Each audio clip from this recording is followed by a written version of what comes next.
Hello and welcome to Go Beyond Betty.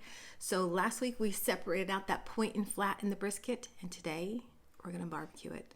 So it is a smaller cut that we're using today. It's the point. Whenever he does a whole brisket, it goes a lot farther. A point for just the two of us. We're going to eat all of it and not mess with freezing any, but I really do like to have it frozen.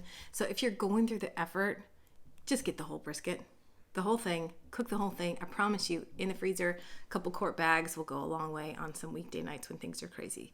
So let me show you what he does to make a barbecued brisket. Okay, so we broke down the brisket into the flat and the point. I trimmed up some fat. You can see all of this. Again, save it. Shannon's going to show you some cool stuff that she does with that, like rendering it down and also making some cool dog treats out of it that are all natural. So if you want to make a dry rub for your brisket, I don't have a set recipe. I just kind of do ratios, and I change it up a little bit, right? So buy whatever rub you want to use, or you can make your own.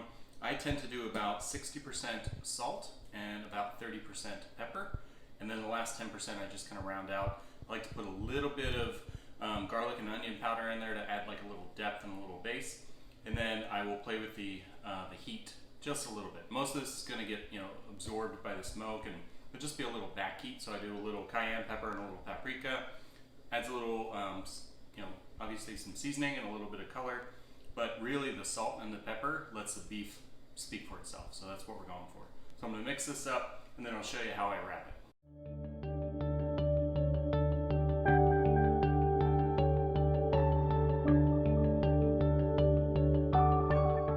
If I'm doing a big piece of meat like this for the dry rub, I like to put down butcher paper and then wrap it in there so you don't lose any of the seasoning. So it all just gets trapped in there.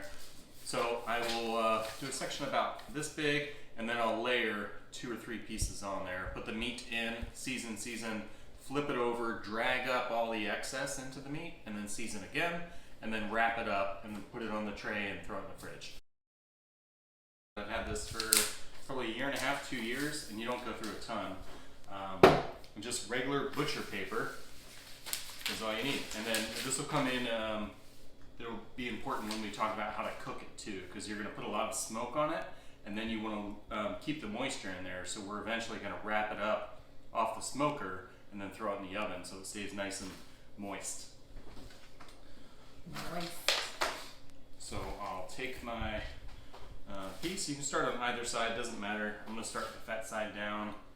I'm gonna use most of this rub, but it's not gonna be used for anything else, so I'm not worried about sanitation as much. So I've mixed it all separately, and I'm just gonna get very liberal on it. And it's always hard. I probably made way more than I need, but we're gonna wrap this up after we season it, and I'm gonna wind up cooking it I think about 18 to 22-ish hours from now. I haven't done my timetable yet, but somewhere in that neighborhood. So it's gonna sit for a while and kind of draw out some moisture and inject some seasoning. All right, so now, like I said, when you're about ready to flip it, you can just kind of drag it, and it'll pick up a lot of this seasoning for you, so you're not really wasting anything. And then as you wrap it up, all that seasoning is gonna get right back into it.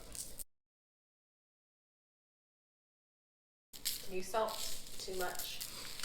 You can. There's a misconception that the salt will just kind of burn off and you won't flavor it, or you won't taste the over salting, but you really can. And it depends on the grind of your salt. This is fairly coarse, so I'm using a bunch of it. And a lot of it will sweat off, but I think that's about right. A lot of the commercial seasonings that you will see have a ton of sugar in there, and so there's a lot of volume and they really pack it in. I don't add sugar, especially for brisket. I think really just salt and pepper is all you need. For pork, we'll put a little bit of sugar in there, just because it makes it a little sweeter. But I find for beef, you want almost like 60% salt and about 30% pepper, and then I think this is about right for the level of seasoning that I have. Now we're just gonna wrap this up. There's no perfect way to do it, but you want to trap all the seasoning in there. And it's just gonna sit there. You can flip it if you want, but essentially it's just gonna absorb some flavor and sweat out a little bit of excess water.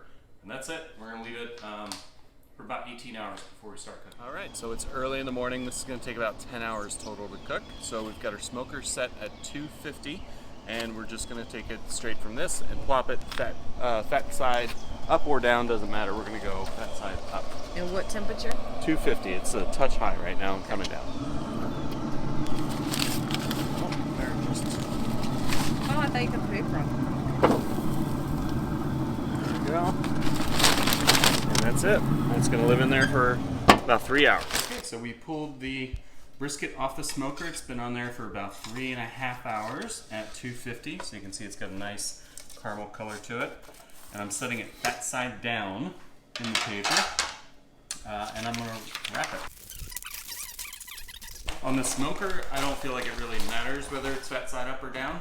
But in the oven, towards the end of the cooking, you want it fat side up, so as it dissolves, it'll go down. Most people will leave it on the smoker for like 10 hours straight. I think that's just a waste of pellets and smoke and effort, because really after like 3 hours, I think you've got all the smoke that you really want. And now I'm concerned about moisture, and I think wrapping it in paper, throwing it in the oven to finish is more important. So the other thing I would recommend is get yourself a thermopan or instant thermometer, whatever company it is. Typically when I wrap it, it's about 160, 165 degrees. And then I'll wrap it, throw it in the oven, and we're gonna finish it until it's 203 degrees. Good instant read thermometer is pretty essential, especially when you're doing something that has to be precise like this does. So we're gonna throw it in the oven and let it finish for another. All right, so our brisket is 204 degrees. So it's done. It's done early because it's smaller. So we'll try and figure out a cooking schedule or time for you. But it's done. The oven, you remember, was at 250, right? So I turned it off. I pulled this out, checked the temperature. I'm going to push it back in and just leave it in there. The longer it rests, the longer the juices kind of redistribute. So I'm not in a rush. It'll sit in there for at least an hour. All right, so our brisket is done resting. So we did 3.5 hours on the smoker and then 3 hours in the oven. You want to let it rest. If you can let it rest for an hour, that's perfect. What I did was turn off the oven and just leave it in there for about an hour or so. And then we're about ready to unpack it and start cutting it up. So when I go to unpack it, what I do is just flip it upside down in the pan so that now I can get to the seam. Sorry, the crinkling paper is probably going to be loud. But I want to get to the seam without really destroying the counter and making a huge mess. So if I fold this all back, now I can kind of get to it. And then I'm just going to lift it with my hands directly onto the cutting board here. We are going to slice this across the grain. That's the big thing with brisket. It's a real tough fibrous meat, so you want to cut it across the grain. So the grain is running long ways here. So we're going to start cutting this direction and kind of arc with it. And I like to start at the short end, so I'm actually going to flip it around.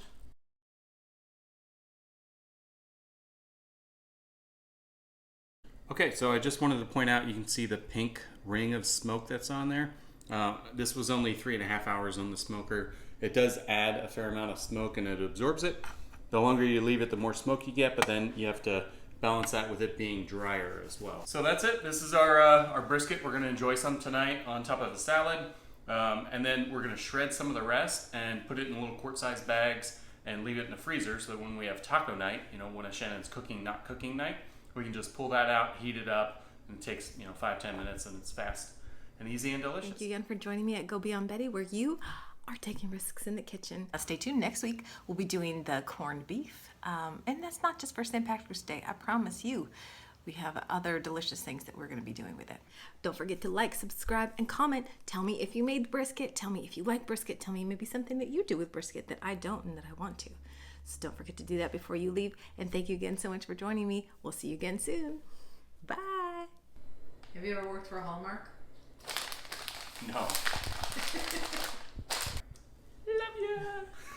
I love brisket. Papa tapa ta papa. I love brisket. Papa tapa ta ta ta. I can't.